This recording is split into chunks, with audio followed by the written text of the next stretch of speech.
Hi, I'm Tiffany Craig from Continuum Counseling Services in Columbia, Maryland, and this is your Mental Health Minute. So in my last video, we were talking about the unique challenges of grief during the holidays, and I'd like to talk a little bit today about the sneaky manifestations of grief, things you don't necessarily assume or understand at first really are grief, but when you scratch under the surface, you recognize, oh, that's that again. Okay, now I get it. So I think even just having that normalized is really important. In the last video, I talked about J. William Worden's tasks of grief, the 4 different tasks of grief that we're doing at all times when we're grieving. One may be more flash forward than another at any given time, but we're working them all at the same time.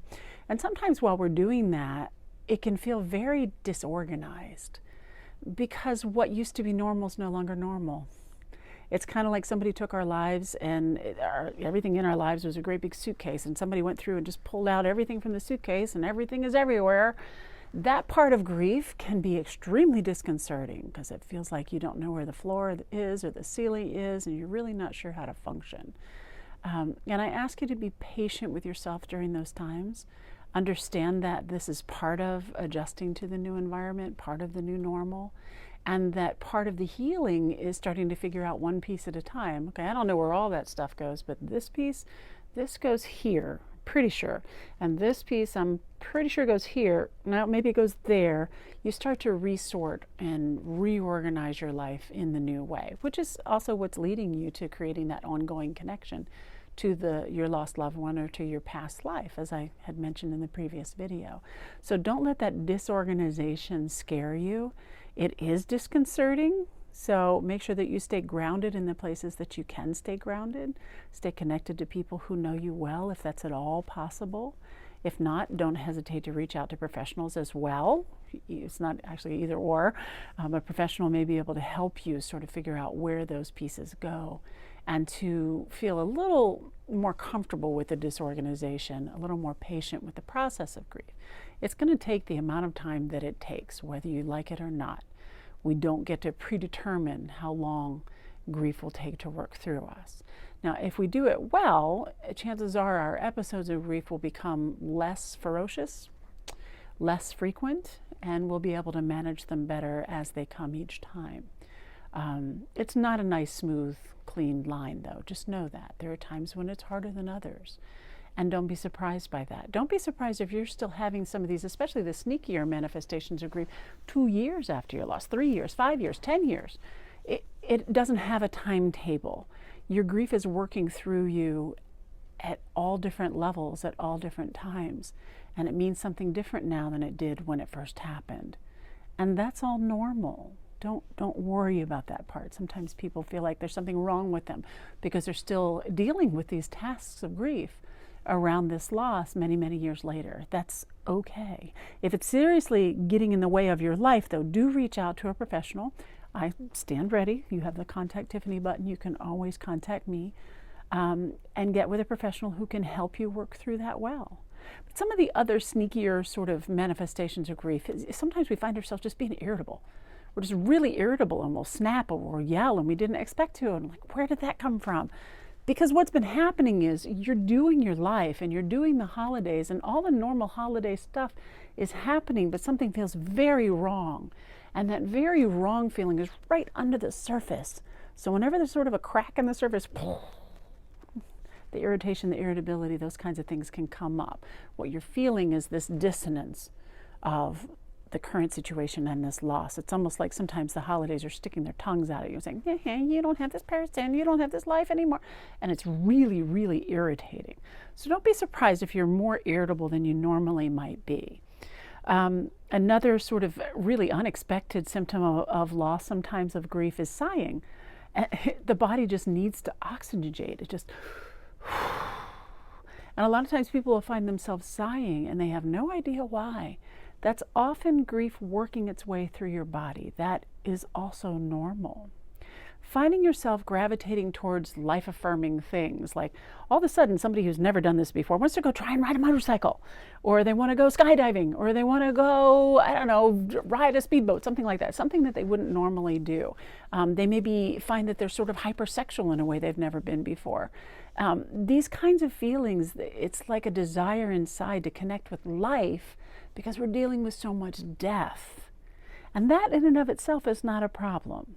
Now, if you're doing risky behaviors and it's starting to really make, if you're taking risks that could kill you or that could kill other people, definitely need to reach out on that one. That's maybe a little over the edge.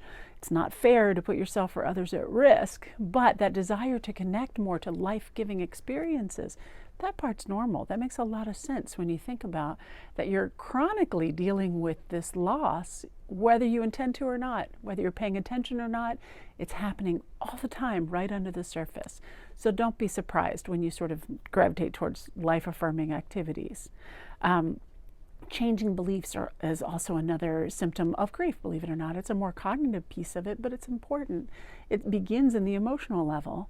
I first began my career working as a bereavement coordinator for hospice. So I started in grief, and I heard story after story after story of people who had a certain faith, a certain set of beliefs, and then their loved one died, and it sort of got turned on its head, which is a really terrifying thing to happen while you're also grieving, to have your whole faith system sort of suddenly not looks like it makes so much sense after all. Things you've been very sure of, suddenly you're not so sure of.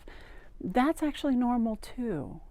And I'm not going to presuppose anybody's spiritual beliefs, but I will say this: if you believe in a God of some sort, you might want to consider whether or not that God is strong enough, is true enough to stand up to any scrutiny, to any question, to any challenge, to any new way of seeing things.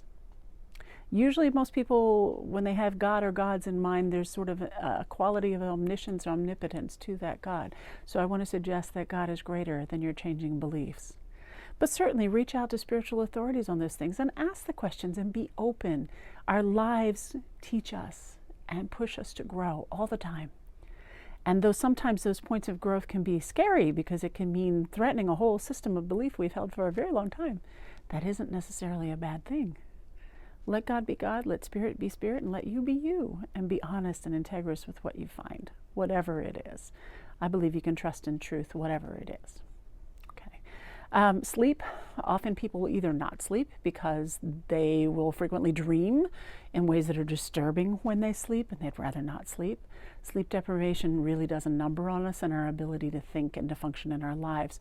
So if you're having a sleep issue, I strongly recommend you talk with a holistic doctor, a medical doctor, anybody that you need to, in order to help improve your sleep quality, even though you're grieving. Now, other people, when they're grieving, will sleep too much, and will sleep a day away, will sleep the problem away. That doesn't work very well either, because you actually do have to engage in the life that you have, even though you're in a new normal that you didn't ask for. So oversleeping is another thing you probably want to reach out to a medical professional on. It's very, very important. Similarly with eating, some people stop eating. Some people eat way too much because they want to make the feelings go away. And I would suggest that that's not a particularly helpful approach either. Either not eating so that now you can't think because your biochemistry is off, or overeating because you want to push the feelings away. The grief feelings are not going to go anywhere. They're not going anywhere until they're ready. Grief is very stubborn, and it does not let go of you until it's done. So it will actually take less time and be less painful if you don't fight it, if you honor your feelings, be honest and candid with yourself, and reach out for help in those feelings. Another really, really sneaky manifestation of grief, this one actually surprised me. I call it pushing pause. Sometimes when we're grieving, we can find that we're not doing the things we're supposed to do. We're procrastinating on projects. We're procrastinating on cleaning up the house. We're procrastinating on things for work. We're procrastinating on things that are required of us. And really what's going on, if you scratch just below the surface, what we're doing is a subtle way of pushing pause. Because if I don't move forward with this task, it means I don't have to accept the reality of this loss for this moment. And I need a break from that work right now for this moment. So I'm going to push pause. And I'm going to get kind of, what they call anhedonic. When I stop caring about things, it looks a lot like depression, And it can become depression if you're not careful. But it is a normal part of grief to sometimes just start shutting down because we want to push pause. This happens in life loss issues too. Like, for instance, this is a very clear one. A woman had left her husband, and they share a child together, and they share a week on, week off custody. And the woman was finding that in the weeks when her child was with the other parent, she wouldn't clean up anything in the house at all. I mean, anything that the child had left out or anything the child had done, she just left it right where it was, almost like frozen in time, waiting for the week when the child came back. And it took a long time, but she finally realized that's what that is. If I clean that up, it's like she's not really here. And that's not an environment that I want to adjust myself to. I'm not ready to accept the reality of that loss. It's too much. So don't be surprised if you find yourself pushing pause as well. So all of these are sneaky manifestations of grief. You can expect to see them more at the holidays, because the holidays do tend to magnify our pain, magnify our loss, magnify the reality that life is moving on the other side of this loss, and it tends to really push our grief process in some very difficult ways. I do encourage you to take very good care of yourself. Be considerate and thoughtful about your eating, your sleeping, your spiritual practices, your grounding practices if you're not a spiritual person, your connections with other human beings, and with your creativity, because creativity is often a very helpful way to work through grief. And I do strongly encourage you to reach out for help as well, whether that's friends and family, whether that's clergy, and whether that's a professional like myself. Do feel free to reach out. My contact Tiffany information is all on the website. I am here for you. I'm happy to talk with you about what might be a good grief plan of care for you. In the meantime, I will look forward to seeing you all at the next video. Take good care now. Bye. You know, let's face it, sometimes life is just hard. The good news is you don't have to go through it alone. We all hit different bumps and challenges along the way, and I'm here to help you. So go to my website, www.mypeace.co. That's www.mypeace.co, not com, C-O. I do mean that. And click on the Contact Tiffany button. Let's talk. You can send me an email, you can text me, you can call me, either way. But let's figure out how we can get you moving from surviving to thriving. As the great Maya Angelou once wrote, surviving is important, but thriving is elegant. So let's thrive. I'll talk to you soon.